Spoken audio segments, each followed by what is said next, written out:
Dios les bendiga, amados hermanos y amigos, que la paz de nuestro Señor y Salvador Jesucristo sea con cada uno de ustedes. En esta hora vamos a estar conversando acerca de la palabra de Dios con un nuevo estudio, y hoy nos vamos a referir a la condición que usted adquiere cuando usted recibe a Cristo, cuando usted decide servirle a Cristo, cuando usted decide pertenecer a ese reino. Vamos a ver qué condiciones el Señor le va a poner a usted, qué privilegios usted va a tener por el hecho de usted pertenecer a la familia de Dios. Él dice que nosotros pasamos a ser una nación santa, reales sacerdocio. Eso es algo maravilloso. Una nación es lo que representa un pueblo, es un grupo de personas, ¿verdad?, que tiene unas características, que tiene un territorio, que tiene una cultura. En el caso nuestro, ¿verdad?, Él, además de hacernos ciudadanos del reino de los cielos, nos da esa condición. De hecho, entonces, no nos saca de la ciudadanía terrenal a la que pertenecemos, pero sí nos dice que nosotros estamos en esa ciudadanía, pero ya no formamos parte de esa ciudadanía. ¿Por qué? Porque independientemente de las cosas que hacemos, los trabajos seculares, vamos a tener una situación, y es que puede llegar un momento en que ser ciudadano de ese mundo, ser copartícipe de las cosas que hace ese mundo, entonces nos va a alejar de la ciudadanía de Dios. Entonces Dios quiere que nosotros seamos una nación santa, un pueblo escogido, sacerdocios reales, para anunciar las virtudes del Maestro, para decirle a la gente el sacrificio de Cristo y la oportunidad que tienen de heredar el reino de los cielos, de vivir en esta vida apartados de las cosas del mundo, alejados del pecado, libres de las cadenas del pecado, pero libres en Cristo, viviendo conforme a una vida espiritual. ¿Por qué? Porque inmediatamente somos comprados por la sangre de Cristo, automáticamente asumimos esa nacionalidad del reino de los cielos. Ya nuestro rey, nuestro presidente, es diferente a los presidentes de la tierra. Nosotros obedecemos las leyes de la tierra, ¿verdad? Pero siempre y cuando éstas no contradigan, éstas no sean antagónicas a las leyes de Dios. Eso es algo que debemos tenerlo claro. Y fue lo que ocurrió con la iglesia primitiva, y es lo que ha ocurrido a través de la historia con los cristianos que no se han sujetado a leyes terrenales que contradicen abiertamente las leyes de Dios, y los dueños del mundo, ¿verdad?, han optado incluso por sacrificarlo, por matarlo, por encerrarlo. Hoy mismo en diferentes partes del mundo, en el oriente, es terrible lo que pasa con las personas que se definen como cristianos, que quieren vivir una vida conforme a la voluntad de Dios, y sencillamente o los matan. Por ejemplo, el caso de la India, eso es terrible, la China y estos países musulmanes que tienen gobierno declaradamente musulmanes, ¿verdad?, no resisten al cristiano, no resisten la verdad de Dios, porque quieren vivir en su mentira y en su engaño, y todo el que les revela que eso es un engaño, ellos quisieran desaparecerlo. Bueno, como siempre vamos a estar leyendo algunos versículos que son importantes, ¿verdad?, para entender el contexto de lo que vamos a estar hablando en el día de hoy. Vamos a estar leyendo en Primera de Pedro, capítulo 2, versículos 5, 9, 10, 17 al 24, del capítulo 5, los versículos 1, 4, 6 y 7. Y dice así la palabra de Dios: en el nombre del Padre, del Hijo y del Espíritu Santo. Vosotros también, como piedras vivas, sed edificados como casa espiritual y sacerdocio santo, para ofrecer sacrificios espirituales aceptables a Dios por medio de Jesucristo. Mas vosotros sois linaje escogido, real sacerdocio, nación santa, pueblo adquirido por Dios, para que anunciéis las virtudes de aquel que os llamó de las tinieblas a la luz admirable. Vosotros que en otro tiempo no erais pueblo, pero que ahora sois pueblo de Dios, que en otro tiempo no habíais alcanzado misericordia, pero ahora habéis alcanzado misericordia. Honrad a todos, amad a los hermanos, temed a Dios, honrad al rey. Criados, estad sujetos con todo respeto a vuestros amos, no solamente a los buenos y afables, sino también a los difíciles de soportar, porque esto merece aprobación. Si alguno, a causa de la conciencia delante de Dios, sufre molestias padeciendo injustamente, pues, ¿qué gloria es si pecando sois abofeteados y lo soportáis? Mas si haciendo lo bueno sufrís y lo soportáis, esto ciertamente es aprobado delante de Dios.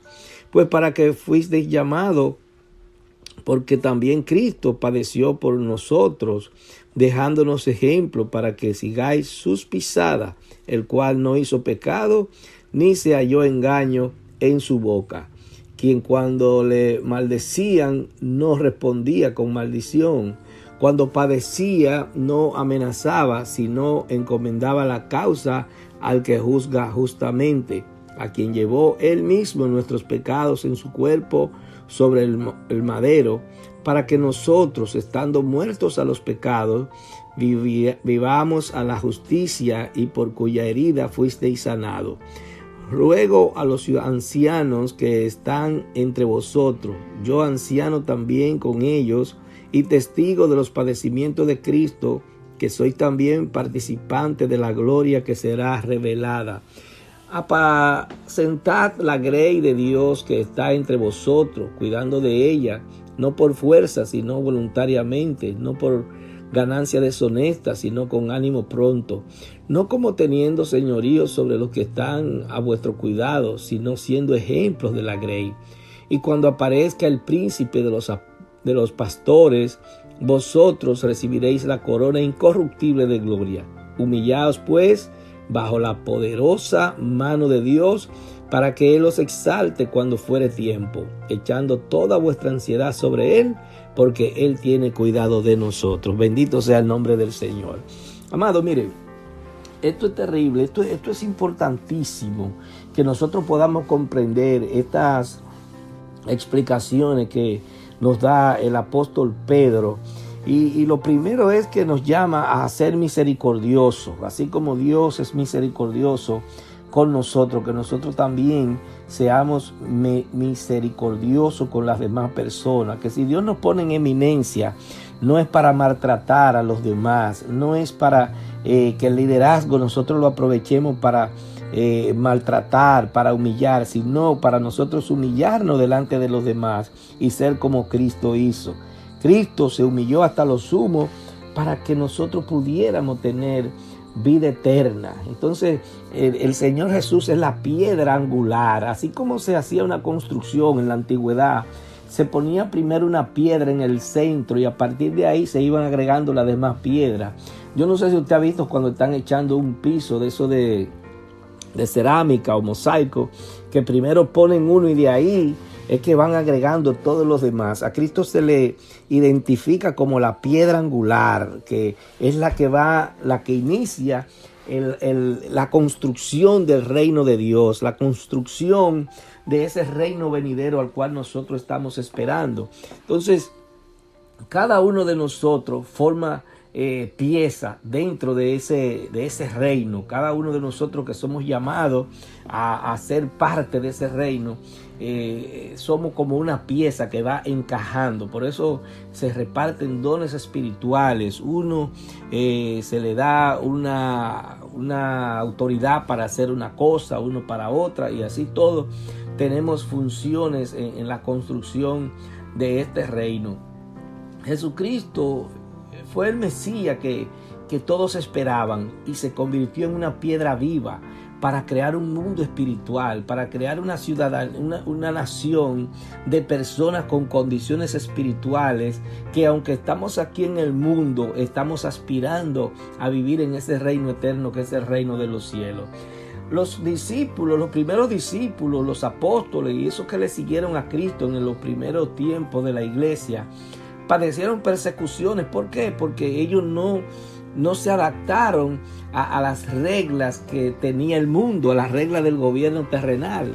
Es posible que nosotros también podamos en algún momento padecer en Occidente situaciones difíciles porque no nos adaptemos a las reglas terrenales, si éstas contradicen la palabra de Dios, si éstas nos quieren obligarnos a nosotros a renunciar a nuestra condición de ciudadanos del reino de los cielos, que representa estar en obediencia a la palabra, en hacer la voluntad de Dios. Entonces, hay muchísimos ejemplos a través de la historia bíblica. Usted se encuentra que en el Antiguo Testamento el pueblo padeció muchísimas situaciones terribles frente a los reyes que no eran los judíos, que no eran los israelitas, que querían que adoraran imágenes y se resistían. Entonces eran muertos, y hubo casos milagrosos en que, por ejemplo, en el caso de Daniel y sus 3 amigos que estaban esclavizados en Babilonia, se resistieron a adorar una estatua que hizo el rey Nabucodonosor, y a uno lo echaron en un horno de fuego, a Daniel lo metieron en el foso de un león, y Dios permitió milagrosamente que no ocurriera nada con la vida de ellos. Sin embargo, en la iglesia primitiva se da un caso muy interesante, y es que los cristianos eran quemados vivos, eran echados a los leones y eran quemados. ¿Y por qué? Porque empieza una nueva etapa en el que la vida física no tiene mayor importancia que no sea la de usted entender que hay un reino eterno, que no sea la de usted comprender que esta vida es hermosa, es buena, ¿verdad? Pero hay una vida mejor y que se adquiere después de la muerte física, después de la muerte física.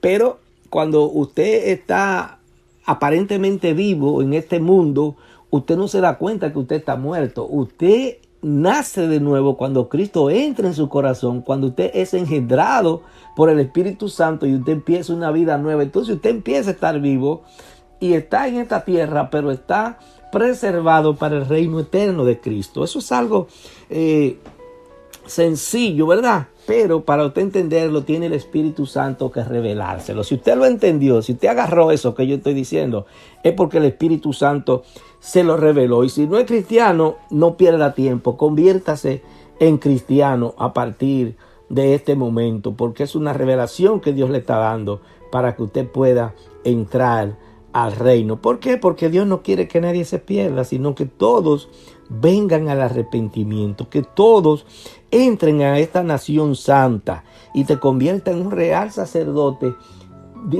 dispuesto a anunciar las cosas que Jesús ordenó a los discípulos y nos ordenó a nosotros, que le digamos a la gente, que le digamos que necesitan un Salvador, que necesitan salvar su alma, que necesitan librarse de estar apartados de Dios eternamente luego del juicio final. Entonces, Jesús es la roca viva, es la piedra viva que el Señor puso para darnos a nosotros vida.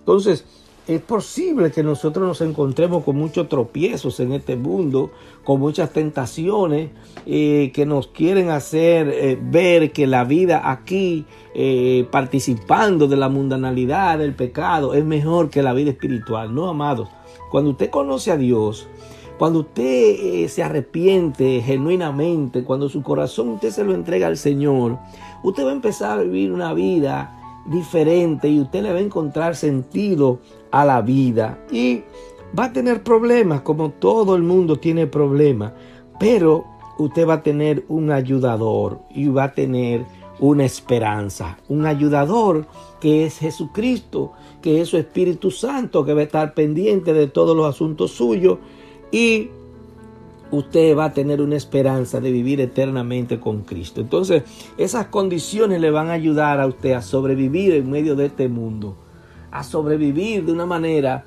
que usted pueda cumplir con el mandato de Cristo. Israel, el pueblo escogido por Dios, no pudo cumplir con el mandato del Señor. Rechazó al Hijo de Dios, rechazó la redención, y por eso padeció serias consecuencias y todavía está pendiente de recibir juicio de parte de Dios, porque no recibió a aquel que vino a salvarle. Lo rechazó, lo mató, se unió a los impíos, se unió a los gobiernos para matar a aquel que vino a darle vida. Entonces nosotros fuimos escogidos en el sentido de que inmediatamente aceptamos el sacrificio de Cristo, formamos a ser parte de su cuerpo, parte de su iglesia, y estamos preservados para su reino. Ahora, el que rechaza esta oferta de Cristo, entonces no va a pertenecer a esa nación santa actual, ni va a tener la esperanza de servir en el reino celestial, de estar presente disfrutando del reino celestial. Esta nación santa se está formando cada día con las personas que van entrando en el reino, que van aspirando a tener parte en el reino. Entonces, nosotros, al igual que los judíos, somos un pueblo escogido, un pueblo que inmediatamente decidimos servirle a Cristo, ya formamos parte de los escogidos. Aunque debo aclarar que esto no quiere decir que Dios medalaganariamente dijo fulano, mengano y sutano son los salvos. No, usted es escogido inmediatamente, usted entra y acepta el sacrificio. Usted no es escogido cuando usted rechaza el sacrificio. Cuando usted rechaza el sacrificio de Cristo, entonces ya usted no es escogido, usted queda fuera de lo que es el reino venidero, porque usted al rechazar a Cristo se está quedando en el mundo, se está quedando reconociendo que usted valora más al mundo que a la nación santa de Cristo, que usted prefiere pertenecer al pecado, que usted prefiere obedecer al enemigo antes que obedecer a Cristo.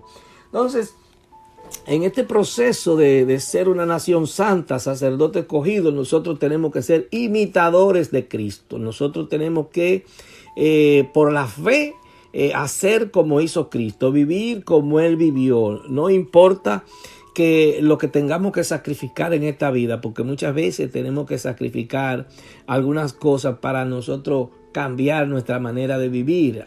Tenemos que sacrificar la voluntad, los deseos humanos, los deseos carnales, tenemos que sacrificarlos.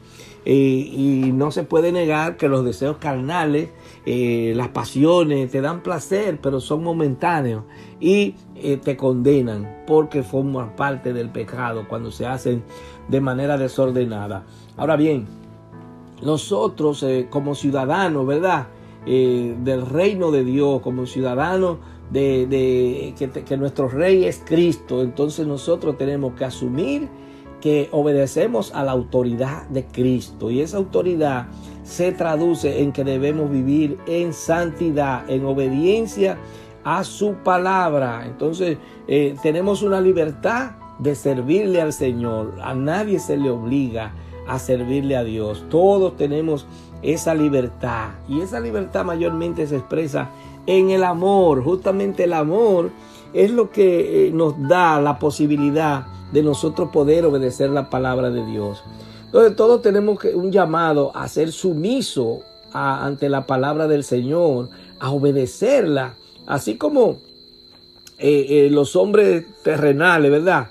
Y nosotros obedecemos las leyes terrenales. El apóstol Pedro nos manda a que respetemos la autoridad, ¿verdad? Y que honremos al rey. Pero el mismo Pedro, asumiendo esa actitud, ¿verdad? En un momento dado fue apresado porque estaba predicando la palabra de Dios. Él y un grupo de cristianos fueron apresados, fueron llevados presos. Y le quisieron prohibir que predicaran a Cristo. Y él dijo, no, excúseme. Si es por predicar a Cristo, déjeme preso aquí todo lo que usted quiera, porque yo no voy a dejar de predicar a Cristo.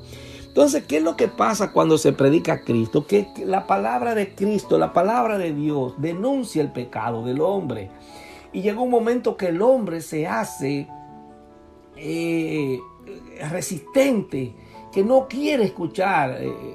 La dinámica social y política que vivimos, por ejemplo, en Occidente, es de tolerancia, pero eso se está acabando. Yo estoy mirando que esa tolerancia que hay, esa diversidad de pensamientos, solamente se le está permitiendo a los que promueven las cosas contrarias al Señor, los que estamos promoviendo la palabra de Dios, vamos a ser acorralados. Va a llegar un momento que vamos a ser acorralados. ¿Por qué? Porque si el Papa dice que es el jefe de las religiones occidentales, que la homosexualidad, que se pueden casar hombre con hombre, mujeres con mujeres, inmediatamente usted, estando en la religión, dice, no, eso no debe ser así. A usted de alguna manera le van a callar la boca, lo van a apartar. Entonces, está llegando un tiempo que quien diga la verdad de Dios va a ser rechazado, porque los gobiernos están aprobando leyes contrarias a la voluntad de Dios, y nosotros como cristianos no podemos quedarnos callados ante eso. Nosotros no cuestionamos a las personas por su pecado, lo que cuestionamos es el pecado, lo que cuestionamos es que el hombre no debe pecar, que el hombre debe arrepentirse. Ahora, si usted no quiere arrepentirse, ese es su problema, pero déjeme que yo lo diga, porque el Señor me ha mandado a que yo lo diga. Entonces, van a estar ocurriendo una serie de acontecimientos en la sociedad, por lo que estoy mirando que está sucediendo, en virtud de que estamos viviendo los tiempos finales. Y yo estaba leyendo el libro de Daniel y me encuentro que dice que en los últimos días la gente andará de aquí para allá y de allá para acá. Y cuando me voy y chequeo las noticias de Europa, me encuentro con que los que están en el oriente quieren entrar para occidente, quieren que quiten las fronteras, y una cantidad enorme de soldados en la frontera de Polonia tratando de que no pasen los de las otras naciones que quieren entrar a Europa. Y cuando me voy aquí a Latinoamérica del Sur, veo que están subiendo la gente tratando de entrar por la frontera mexicana hacia Estados Unidos, y lo repelen, le tiran bombas, lo maltratan. Entonces veo aquí en República Dominicana que los haitianos quieren cruzar para acá y lo están recogiendo, lo están devolviendo. Entonces, amado, mire, hay una coincidencia terrible en lo que es el cumplimiento de la profecía, porque a todos los niveles.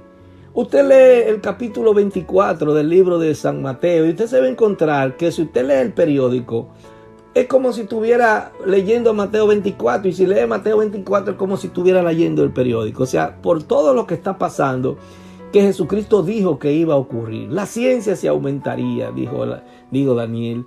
La gente andará de aquí para allá y de allá para acá, y en ningún sitio se encontrará bien. Las naciones están exaltadas, están una con otra. Los rusos provocan a los americanos provocan los de Afganistán, los Afganistán provocan a Israel. O sea, una situación terrible se está moviendo en la humanidad, que tú no puedes comprar, que no puede entrar al banco, que no puede entrar al supermercado si no tiene la tarjeta, que vacúnese todo el mundo, que el que no se vacuna no puede entrar. O sea, hay una situación que amerita que el cristiano empiece a ver, a meditar en lo que está pasando, a reflexionar y a orarle a Dios para que le dé discernimiento de espíritu para ver qué es lo que se está moviendo. Porque yo lo que veo es un cumplimiento profético que debe abrirnos los ojos a todos, hermanos. Los líderes básicamente deben abrir sus ojos y ver lo que está pasando, para que no se dejen engañar,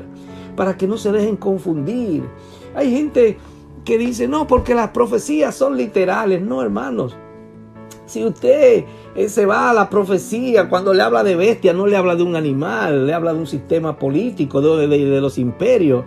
Cuando dice que vienen 3 caballos de diferentes colores, usted, cuando se esté cumpliendo la profecía de alguien que va a anunciar la paz, no va a venir montado de ningún caballo blanco, va a venir con un discurso de paz. Y entonces la muerte usted no la va a ver de que es un caballo amarillo, no, usted va a ver los muertos. Después la guerra, que viene en un caballo bermejo, negro, qué sé yo, olvídese que usted no va a ver ningún caballo.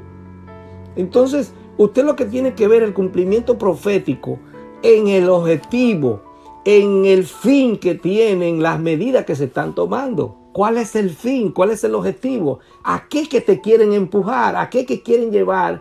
Reducir a un grupo que está diciendo la verdad, que le está diciendo a la gente que tienen que arrepentirse de sus pecados, y que justamente son los estados, son los gobiernos los que están promoviendo el pecado, los que están promoviendo que se hagan las cosas contrario a lo que dice Dios. Y muchos líderes haciendo mucha bulla, mucho allante, muchas concentraciones y muchas cosas, pero en realidad usted se está dando cuenta que no hay un espíritu que realmente revele lo que está pasando al pueblo de Dios, que le revele a la humanidad lo que está pasando. Y nosotros tenemos que asumir esa responsabilidad. Asumir esa responsabilidad de decirle a la gente lo que está pasando.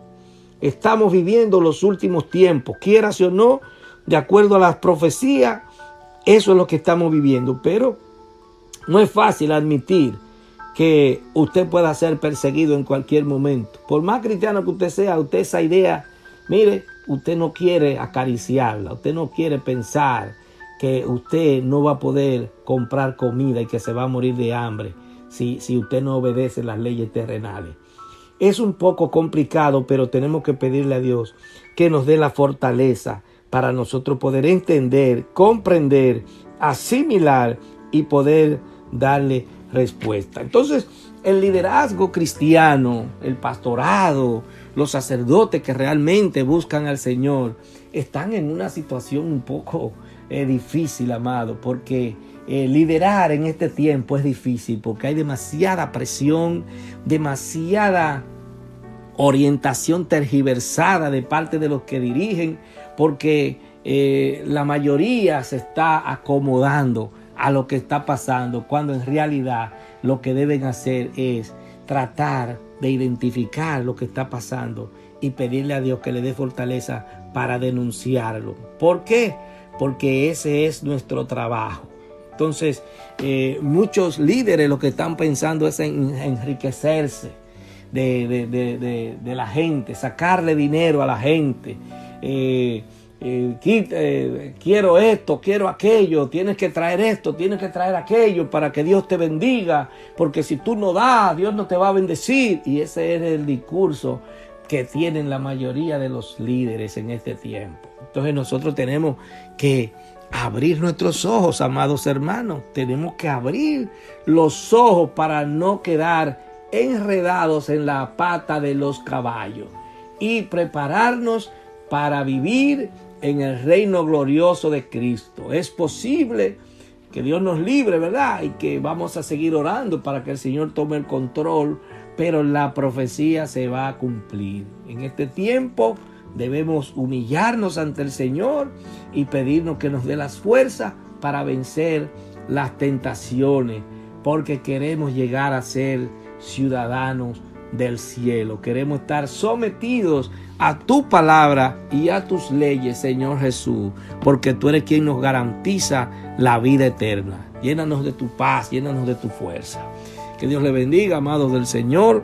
Oramos pidiéndole a Dios que si hay algún enfermo sea sanado, y que si alguien está triste, el Señor lo llene de su paz y de su gozo. Padre, fortalece nuestras vidas, fortalece nuestro espíritu, ayúdanos a servirte y a serte fiel hasta la muerte. En el nombre de Jesús.